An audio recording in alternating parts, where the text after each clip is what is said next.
राज्यात महायुतीला स्पष्ट बहुमत मिळालं असलं तरी मुख्यमंत्री पदासाठी खल सुरूच आहे। त्यातच आता भाजपचा मुख्यमंत्री झाला तर शिंदेंकडून उपमुख्यमंत्री पदाची माळ कोणाच्या गळ्यात पडणार याबाबत चर्चा सुरू असतानाच खासदार श्रीकांत शिंदेंच्या नावाची चर्चा रंगू लागली आहे। नेमकं काय घडतंय पाहू।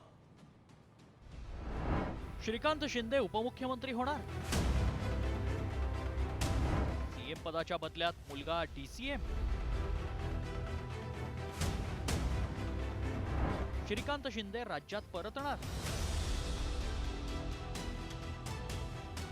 महाराष्ट्राचे नवे मुख्यमंत्री कोण होणार याबाबत सध्या खल सुरू आहे। भाजपकडून देवेंद्र फडणवीसांच्या नावावर शिक्कामोर्तब झाल्याची माहिती आहे। त्यातच एकनाथ शिंदेंनीही एक पाऊल मागे घेत भाजपचा निर्णय मान्य असल्याचं स्पष्ट केलंय।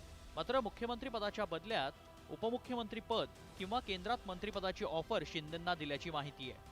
या सगळ्यात जर शिंदे गटानं उपमुख्यमंत्री पद घेण्याचं मान्य केलं तर एकनाथ शिंदेंचे पुत्र श्रीकांत शिंदे हे उपमुख्यमंत्री होतील अशी चर्चा रंगतीये। यावर शिवसेना शिंदे गटाचे नेते आमदार संजय शिरसाट यांनी थेट प्रतिक्रिया दिली आहे। अशी कोणतीही चर्चा नाहीये, या सगळ्या मीडियाचे ट्रायल आहेत, सूत्रांनी दिलेल्या माहिती आहे। अशी कोणतीही ऑफर त्यांना दिलेली नाहीये आणि अशी कोणतीही चर्चा आमच्या या पक्षामध्ये झालेली सुद्धा नाहीये। म्हणून याच्यावर आम्ही विश्वास ठेवत नाहीत आणि ही बातम्या सगळ्या सरासर खोट्या आहेत असं माझं स्पष्ट मत आहे। संजय शिरसाट हे एकनाथ शिंदेंना भेटण्यासाठी गेले होते। यावेळी त्यांनी माध्यमांशी संवाद साधला। मंत्रिपदासाठी कुठलीही लॉबिंग नाही, मी सदिच्छा भेट घेण्यासाठी आलो होतो असंही शिरसाट म्हणाले। तर दुसरीकडे शिंदे गटात उपमुख्यमंत्री पदावर कोणाची वर्णी लागणार याबाबत चर्चा रंगली आहे।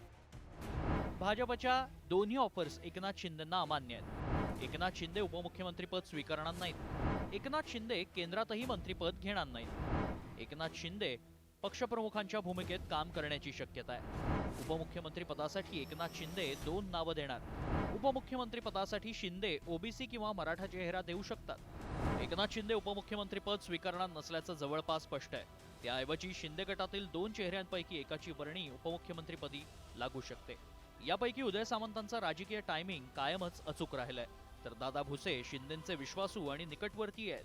त्यामुळे राष्ट्रवादीतून शिवसेनेत आलेल्या सामंतांचं नशीब फळफळणार की कट्टर शिवसैनिक असलेल्या भुसेंची लॉटरी लागणार हेच पाहायचं।